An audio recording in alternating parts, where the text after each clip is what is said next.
Hello বন্ধুরা, সবাই কেমন আছো? আশা করি খুব খুব ভালো আছো। আমার চ্যানেলে তোমাদের সবাইকে জানাই স্বাগত। আমি পূজা, আবারও চলে এসেছি তোমাদের সামনে একটা নতুন ভিডিও নিয়ে। আজকের ভিডিওটা ছিল আমাদের প্রথমবার জামাই ষষ্ঠীর ভিডিও, কিন্তু ভিডিওটা আপলোড করতে একটু লেট হয়ে গেল, তার জন্য তোমাদের কাছে সরি।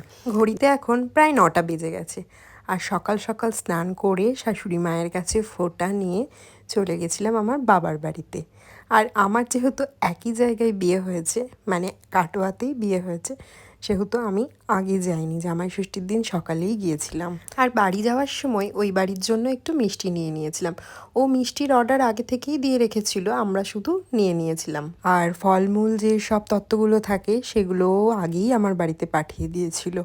আর এই দিনকে তাড়াতাড়ি করে মিষ্টি কিনে নিয়ে এখন যাচ্ছি বাড়িতে। আর এই দিনও কিন্তু আমার বরের অফিস ছুটি ছিল না, ওর অফিস ছিল, তাই বাড়িতে এসেই ও তাড়াহুড়ো করে একটু খেয়ে নিয়েই অফিসে বেরিয়ে গেছিলো। ওকে 10টার মধ্যে অফিসে ঢুকতে হতো, তাই জন্য ও নিজেই মাকে বলেছিল যে যে সমস্ত রিচুয়ালসগুলো থাকে সেগুলো যেন দুপুরবেলায় করি, কেননা ওর টাইম ছিল না তখন। তাই মা ওকে খেতে দিয়ে ও অফিসে বেরিয়ে যাওয়ার পর আমি আর মা চলে গেছিলাম ষষ্ঠীতলায় পুজো দিতে। আমাদের ঠিক একদম বাড়ির পাশেই 3 থেকে 4 মিনিটের হাঁটা পথ, আর আমিও মায়ের সাথে গেছিলাম।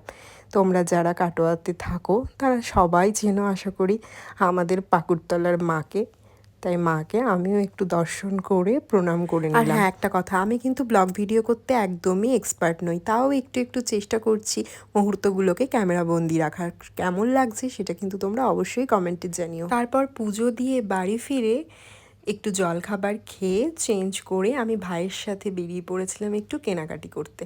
আর রাস্তায় ভীষণ রোদ ছিল, কেনাকাটি করতে করতে হাঁপিয়ে গেছিলাম, তাই মাঝে দাঁড়িয়ে একটু কোল্ড ড্রিঙ্কস খেয়ে নিচ্ছিলাম। আর কেনাকাটি করতে গেছিলাম তার কারণ ছিল, আমরা জামাই ষষ্ঠীর পরের দিন বেড়াতে গেছিলাম পুরী, তাই জন্যই আমার কিছু শপিং করার ছিল। তারপর বাড়ি আসি, বাড়ি ফিরে আমার হাজব্যান্ডেরও অফিস ছুটি হয়ে যায় সেদিন। ওদের হাফবেলায় অফিস ছিল, দুপুর 2টো থেকে 2:30টার মধ্যেই ও বাড়ি চলে এসেছিলো।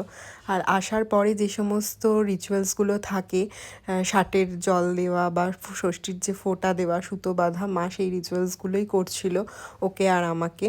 তারপর ও খেতে বসে পড়েছিল, আর এই সমস্ত আয়োজন মা ওর জন্য একা হাতে রান্না করেছিল। আর সেদিন প্রচণ্ডই গরম ছিল, যদিও আমার বর এত কিচ্ছু খায়নি, তা ওর সাথে আমিও ওগুলো খেয়েছিলাম। আর এই যে এটা ছিল মায়ের গিফট আমাদের তরফ থেকে। আর এইভাবেই আনন্দ মজা করে প্রথমবারের জামাই ষষ্ঠীটা বেশ ভালোই কেটেছিল। আর আমার এই ভিডিওটা ভালো লাগলে তোমরা কিন্তু অবশ্যই আমার চ্যানেলটাকে সাবস্ক্রাইব করে দিও। চলো, থ্যাংক ইউ।